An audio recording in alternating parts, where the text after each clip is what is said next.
Let's bring in Joseph Meyer, Minnesota native, newly acquired intern for the 2024-2025 cycle.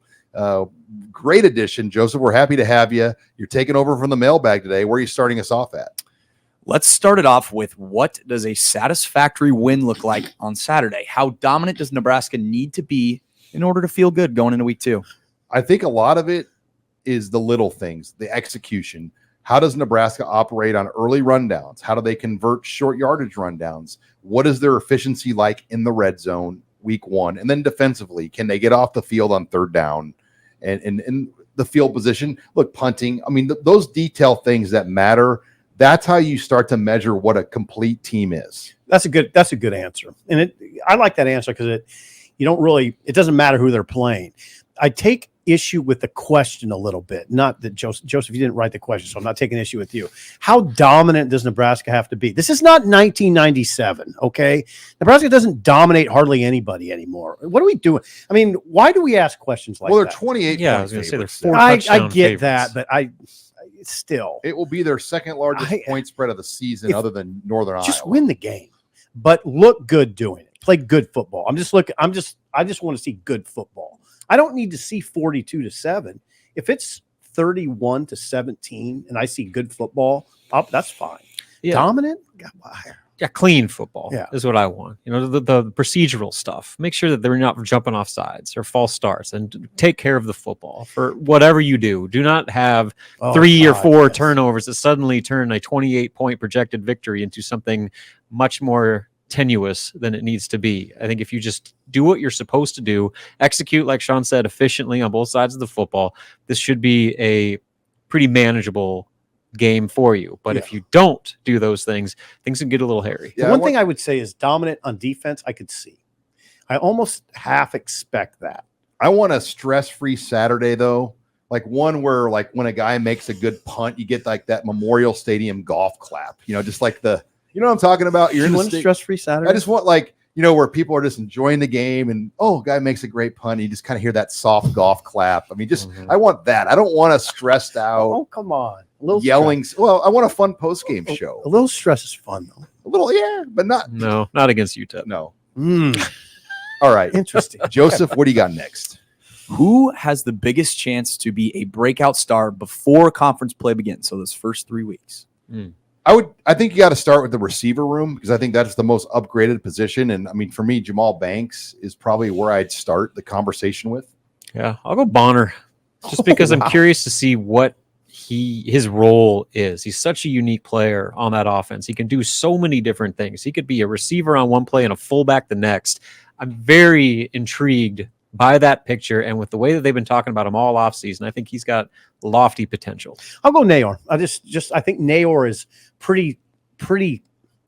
I think he and Banks are on kind of the same plane, but Nayor gives you the speed.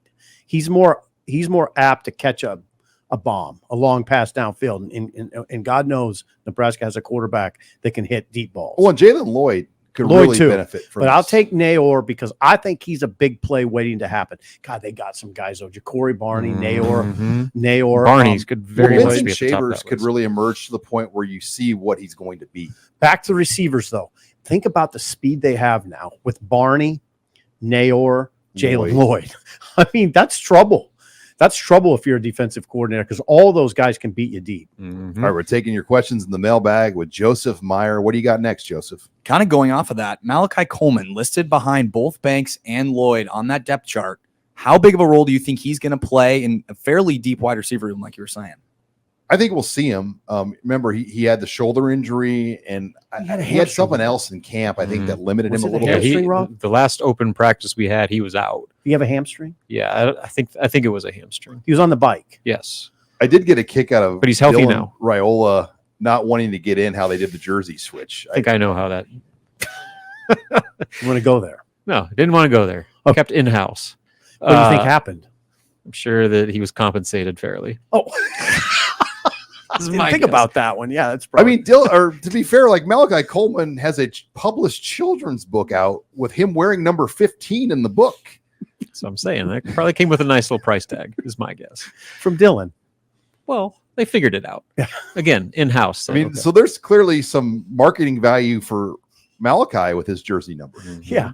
Oh, I think now as far as answering the question goes, Malachi probably right on the cusp of making the main rotation, probably just outside it. But one injury, 2 injuries, he's right in it. And I think Malachi, I just hope he's patient because I think there's going to be a time in this program where he's a big time player. It just might not be this year with Banks and Nayor there.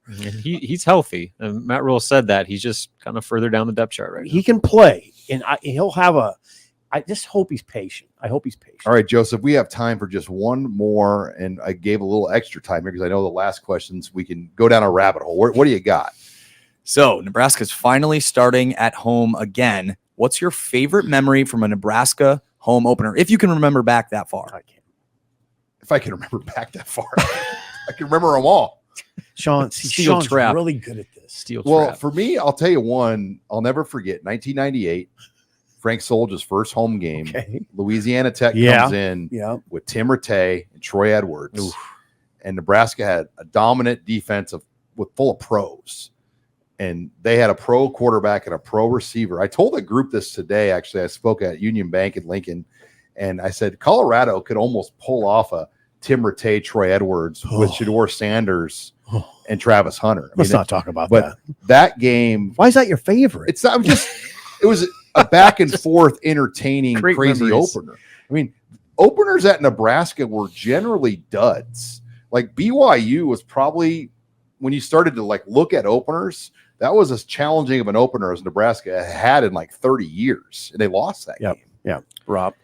So personally, I'll go with the 2002 opener against Arizona State, only because that Okay. was the first Good one. Nebraska game I ever covered with the Daily Nebraskan. As Was a that the Eddie sophomore. Robinson Classic or the The Pick Black City Coaches Classic? Association class. Yeah, Eddie Robinson. That's right, Yeah. Sean. I'm And then- a freak, I know. You are. But my That's good. real answer would be the next year. Oklahoma State, 24th ranked Oklahoma State came into Lincoln. This was before teams opened with conference opponents, like almost every, like that was common occurrence. Like it is now. 2004. 2003, when 2003. Rashawn Woods and who was the quarterback? Fields, was his name? Josh Bo Fields. Pelini was a defensive coordinator for Yeah, Nebraska. and Nebraska won that Barrett game. Ruud scooped and They scored. beat 24th ranked Oklahoma State as an unranked Nebraska team, 17-7. Ended up winning 5 straight to start that season. Funny story about that game being one. moved. I was in Bristol, Connecticut that summer at ESPN for my internship, and Bill Byrne went out to ESPN to set that deal up. Nebraska got money. That's back when you kind of controlled some of your monetary rights. And Byrne was out there negotiating that right. in like June or May or whatever it would have been to move that game to the opener at that point. Did you know what was going on? And it was just a different time, but he came out and he saw me in the newsroom. He's like, "What are you doing here?" I'm like, "I'm working here all summer." And he didn't even tell me what he was there for, but that's what he was there for. He wouldn't tell you. I mean, they were out there to move that game because that was unheard of. Mike Gundy was the OC. Les Miles was the head coach. That was a big game. That's a good one. That's a good That's one. a great one, Robin. Yeah, it's funny. The one that I remember the most, of course, I don't. It was either 95 or 97. It was probably 97 when Sean would know this. They opened at Oklahoma State. They opened at Oklahoma The State. Thursday night game. Yeah, Thursday night game. I liked it because I like Stillwater. I met up one of my good friends down there. We had a great time. Was that the LP game? Yes, it was. LP That was 95. 95. Gosh, I was covering it in 95. That was probably the first year I went on the road. So, and that's probably a lot of the reason I remember it. But Nebraska was a dominant type team. Oklahoma State wasn't, and it was it was August too. And so it was an Thursday early, night. Yeah, it was a Thursday night game. So that's the one I remember the most. Was Texas Tech a or a road opener on Thursday night too? I know they did a Thursday night No, game. I don't That think was so. that was a road Thursday. Yeah. In the 90s. That was rare though back really rare? to do that. But ESPN back in the day before NFL did all that stuff, Thursday night ESPN was a big package. Oh God, yes. Like I would come home. You'd watch every Thursday night game back then because it was usually a decent game and there's nothing else on. Oh, you're right. Mhm. Now, college football has left Thursday night and they go to Friday because the NFL took Thursday. They left it pretty much, except the Mac. Mac will play on Thursday. Well, they'll play on They play play any Tuesday, day. Wednesday. Any day of the week. Tuesday. Maction, Wednesday, baby. yeah. If there was an 8th day of the week, they'd play on that day too. I mean, they'll figure it out at that point.